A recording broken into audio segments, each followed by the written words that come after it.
Hi, I'm Kevin Hill, and today we're going to do a beautiful birch forest painting. It should be a lot of fun. Of course, if you're enjoying these and you want to see more, be sure to leave a like and subscribe for future painting videos. All right, let's get started. We'll start off today with our 2-inch brush and a little bit of blue and white.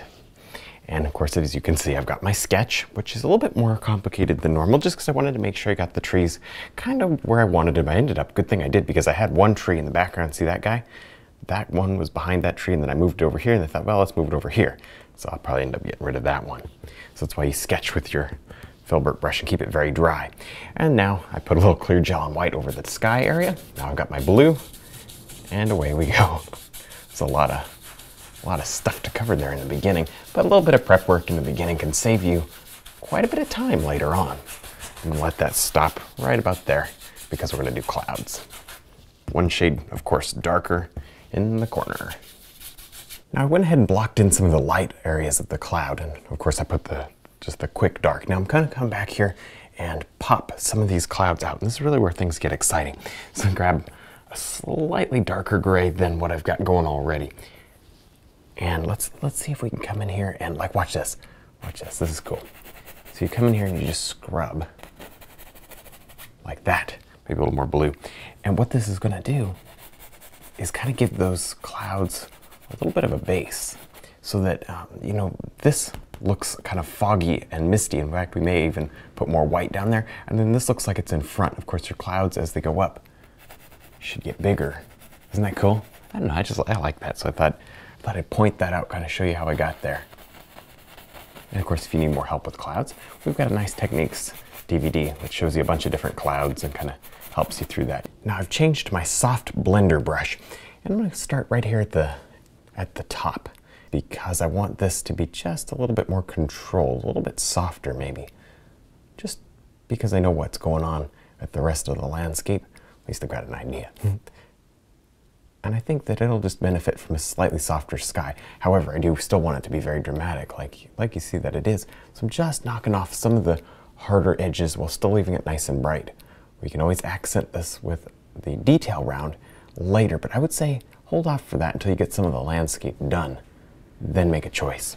And if you guys don't have one of these blender brushes, definitely look into getting one, because if you're trying to make your paintings a little more professional, this is the brush to reach for. Very soft, and it's got a nice bevel to it, so it's very easy to use.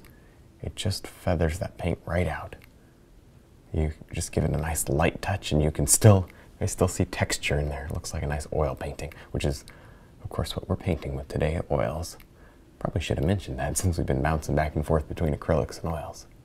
Now I've mixed up several greens. I'm going from a light green that has blue in it, because I mixed right over the same pile, and I'm scooting all the way down to a dark green. I'm going to start here in the light green though. And I don't know, we can put the paint really anywhere. I'm looking around, maybe right here. We start anywhere really. Doesn't make any difference. Here we go. Let's go ahead and just drop these little trees in. And this is simple. I'm literally sitting my brush down on the canvas and rubbing it up and down. You can't go wrong with this, except if you do a bunch of repetitive patterns. That would make it go wrong. But if you do that, very easy fix. Just get in there and break it up. Usually add some more to them. That usually fixes it, but I like that. So you look at that color, it's nice and soft. It has a little bit of a blue-gray tone to it. You can add more of that blue-gray. Change it up. Each time you reload, change it up.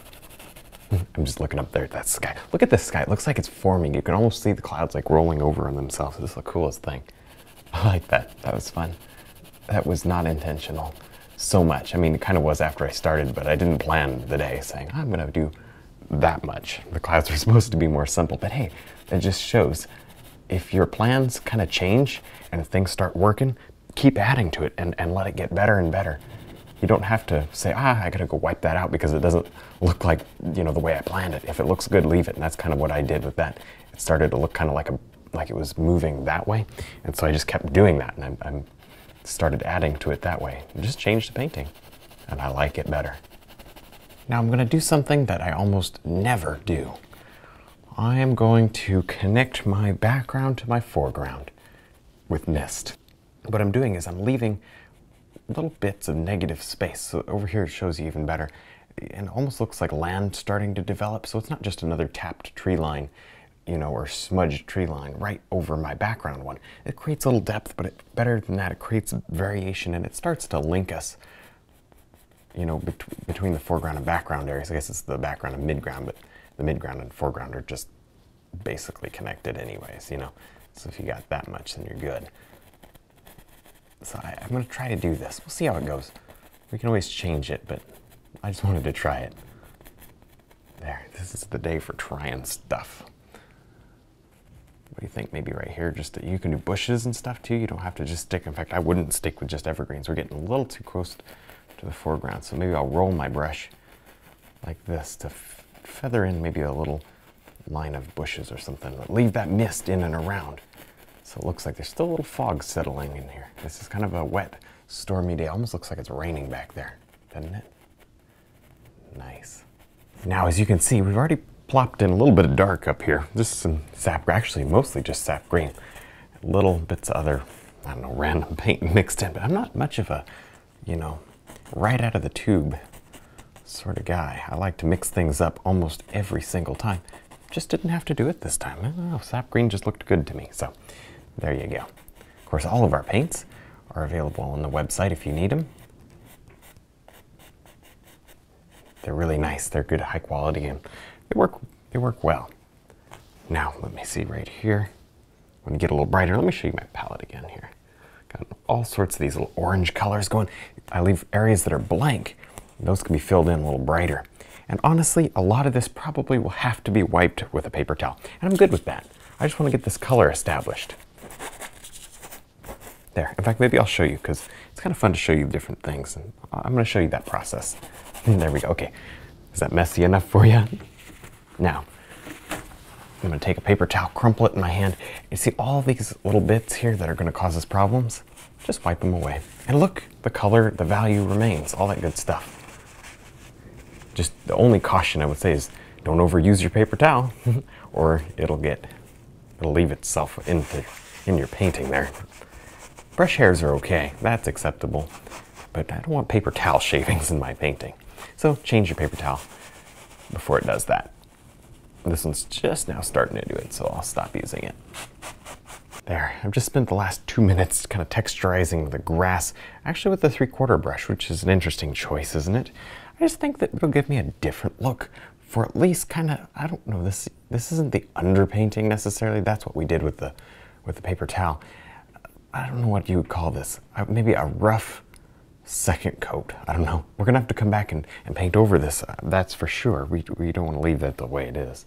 But I just wanted a different brush stroke, a different texture. You know what I mean? Something that felt a little more impressionistic, and then we'll bring the detail out of that. There. Let's leave that. I think this is a good start. Okay, good enough. Set that brush down. Let me grab my palette knife because I'm going to actually mix up a color. I'm going to mix the color with the palette knife. Sometimes you just get a little bit of more control, and I'm going to mix up a decent bit. So I've got brown, green, a little yellow, and red. Mix those together. Nice. It kind of scoops up all this free paint and throws it all into a pile, and you actually end up, you know, as long as you don't overdo it, end up saving some paint. There we go. I like that kind of a red. See, this is going to feel like autumn. This is sort of the beginnings of autumn, and I like that color right there. That's pretty. A little touch of blue into that would be nice. A little more. There. Good. Okay. And right up here, I'm just going to drop this in. You noticed I accidentally whacked the canvas. That's okay. Cover that right up. We'll go in there anyways. There we go. As we come down, maybe as we come down, we get just a little darker. There, that's it. That's it. I like this. This is looking good. Adding a little more black to that paint. So this gives us a reason for the reason for the grass being kind of lit the way that it is. In fact, I might even go further with it. See that? Just touch in. Use it to shade even more. And lots of this there, lots of that. Kind of can be bushes or whatever. It doesn't matter what it is, honestly. Now before we go too far, let's go with the umber and black. And let's right about, what did we say? I kind of lost my sketch. There's my big tree. So I'm saying right about here. I'm just gonna plop in a mid-ground tree. This one won't be a birch tree though. We've got 3 different trees in this painting. We have some sort of a deciduous tree that's kind of, I don't know, I have no idea what variety, it doesn't matter.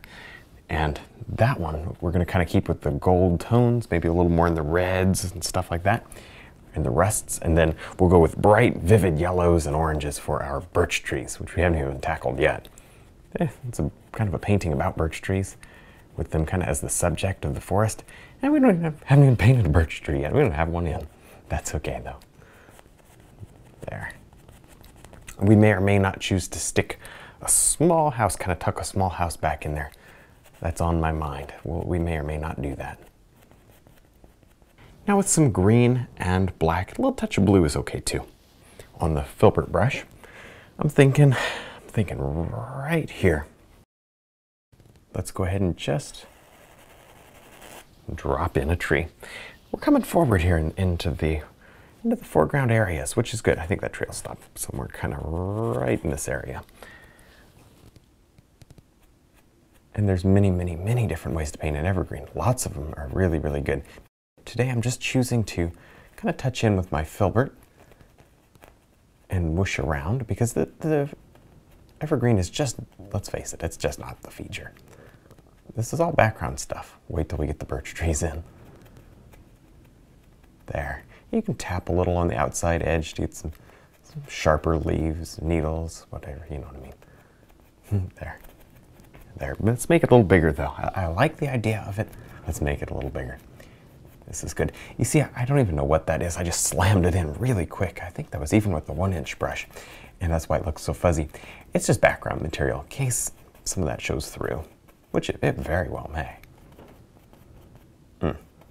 Good negative space. Watch your negative space. There.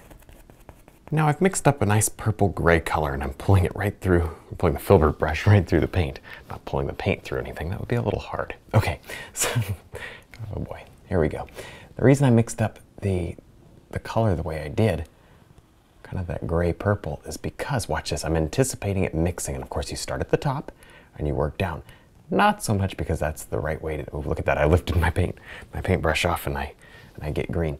Not so much because that's, you know, the right way to do it, more just because this painting needs it to be done that way, because you don't want to drag the green up into the sky. All right, that's good. You can cut these off at any place, so just get them in and then cut them off later. Maybe a little guy right back in through here. Nice. And then I'm just keep reloading. You may need to mix up your paint again if it gets too much green in it. And these evergreens should be, for the most part, kind of behind. So here we go, here's one. Watch this, see? Push those evergreens back. Like I said, those are a backdrop. Those are not the main feature of this painting. Don't really want those to intersect too much, so I'll go like that. I was thinking about crossing. I didn't really want them crossing too much. Maybe right here. I'm trying to think here. What do we want to do? Oh well, I don't know. Maybe another limb. There's a little intersection, but not crazy. That did it. Nice. So let's leave that, and we'll highlight. You may need to wipe these with a paper towel on your finger. That's okay. You may want to do that. Now, right here, just to the left of that one, I'm thinking we do something that goes off the top. Again, that's just a bit thicker. That stops. Oh, by the way, this is kind of a rain puddle. In my mind, there's a storm, and it's already past us. It's raining down there somewhere. We'll definitely need to wipe these with a paper towel. There we go. Nice. And then repeat this over here as well. These trees are going to be significantly larger. Kind of figure out where you want them. Just to the left of that. There we go. And drop them in. Now, as you can see, I placed just a little bit of color on some of these trees, kind of as a mid-tone. So we got our dark that we put in, and now our mid-tone. Now I'm going to try to just tap on a little bit of highlight. I've got my detail round, of course, and this is a nice soft brush. And so it layers paint very well without mixing too much. And you know what? I'm good if it mixes a little on this tree. Don't go too vibrant here. Keep it a little bit more pale, because we're gonna do more vibrant yellow to the birch trees. It'll give it a nice little contrast. I guess there's some birch trees tucked in there, but most of this is something else. But I still want it to feel like maybe just the beginning of autumn here. There, that looks good. Now I'm carefully wiping away some of the paint from around the trees here. Picked up a little, not a bunch. We were pretty good about putting on a sparing amount of paint. We didn't put a terrible amount on there. So anyways, especially because I was really worried about these dark areas. I think up here won't be as big of a deal. We may wipe the sky. We'll figure that out later. Okay, anyway, here we go. A very bright, vivid yellow with just a speck of red in order to hopefully deter the green. That's still going to want to happen. But look, because we wiped this area off, we can layer this on with, mixing less than it otherwise would. I'm going to glop it on a little thicker as well. You see, I want this almost a jarring, yikes. Look at that yellow color. Look to this whole area. It's getting kind of mixy up there. Don't want that. There we go, a little more paint. If it gets to be kind of muddy, put on more paint. What was I talking about? Oh, I wanted it to be like almost jarring, because what that'll do is it'll brighten up the foreground. I think it'll add a lot of visual interest. We actually may need to brighten this tree just for the sake of balance. We'll throw some of these bright yellow leaves over on the other side as well.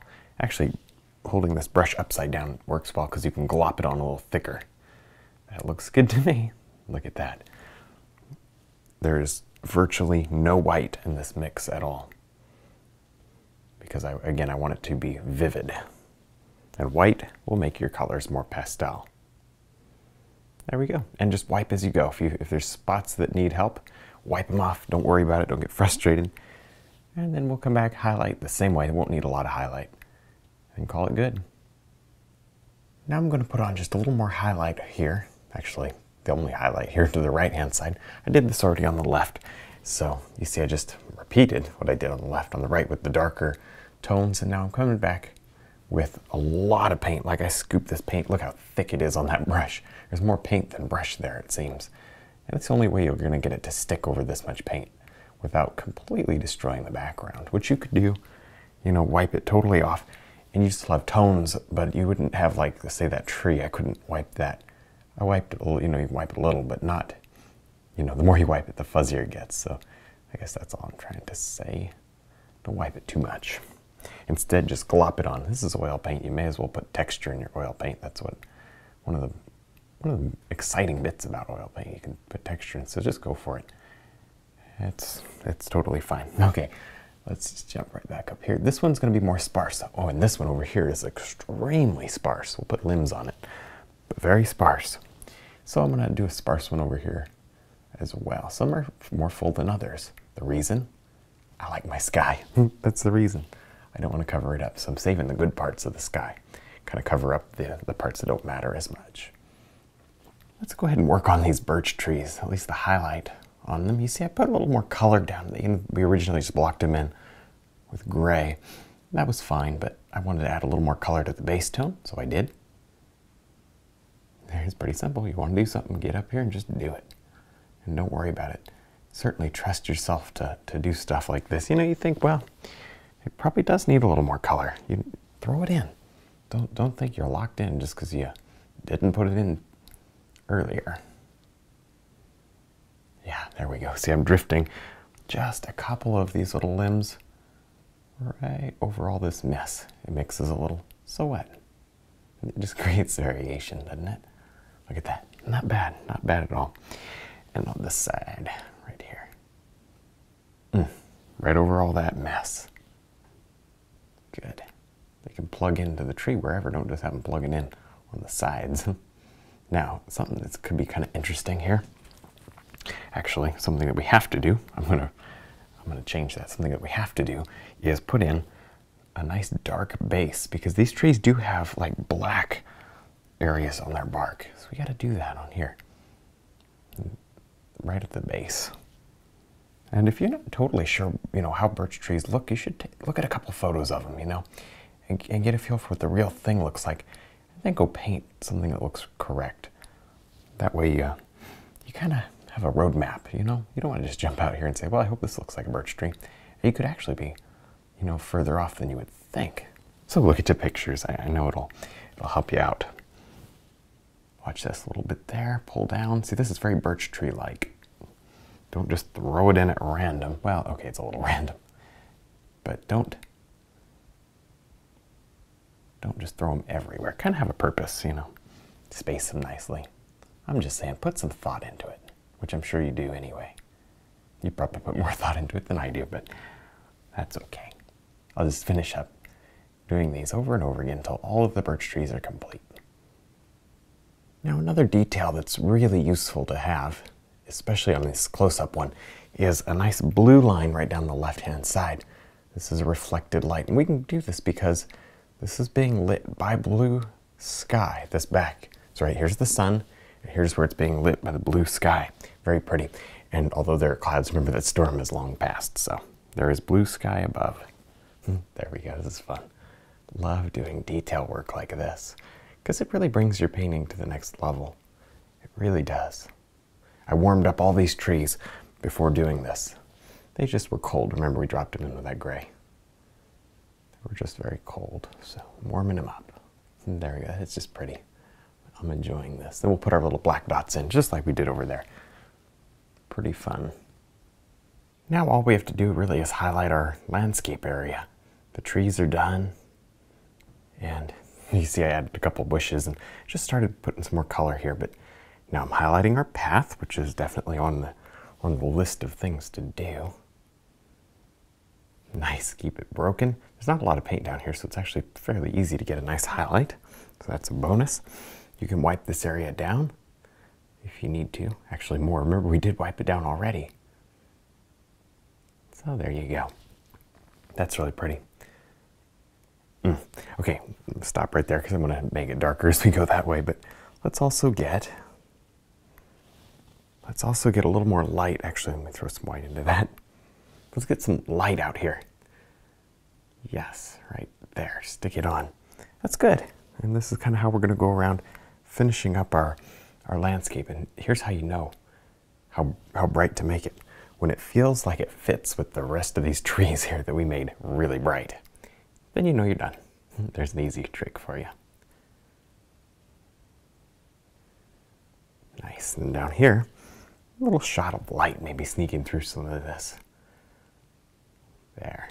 Bigger strokes as you come forward. Now let's add just a little bit of extra detail here using my favorite grass technique. Just slamming it down. You guys have probably seen this before. I do it almost every time I paint close-up grass. Just slam it right down. And then you just allow it, to get darker, even adding darker colors. It's all good stuff. It really is my favorite. I don't even think anything else comes close as far as painting grass. This is like super fun, and it's easy, and it gives you, like, in my opinion, like the coolest effect for close-up grass. And then of course we'll get our liner brush out, and we will put some stuff over this, but this at least gets us most of it done. Too much fun. Absolutely fun. And smaller strokes. It works even with smaller strokes. Do smaller strokes as you go back. All right, well, I think we're done. I had a lot of fun. I hope you did too. Don't forget to check out our website, DVDs, and brush line. Thanks for watching.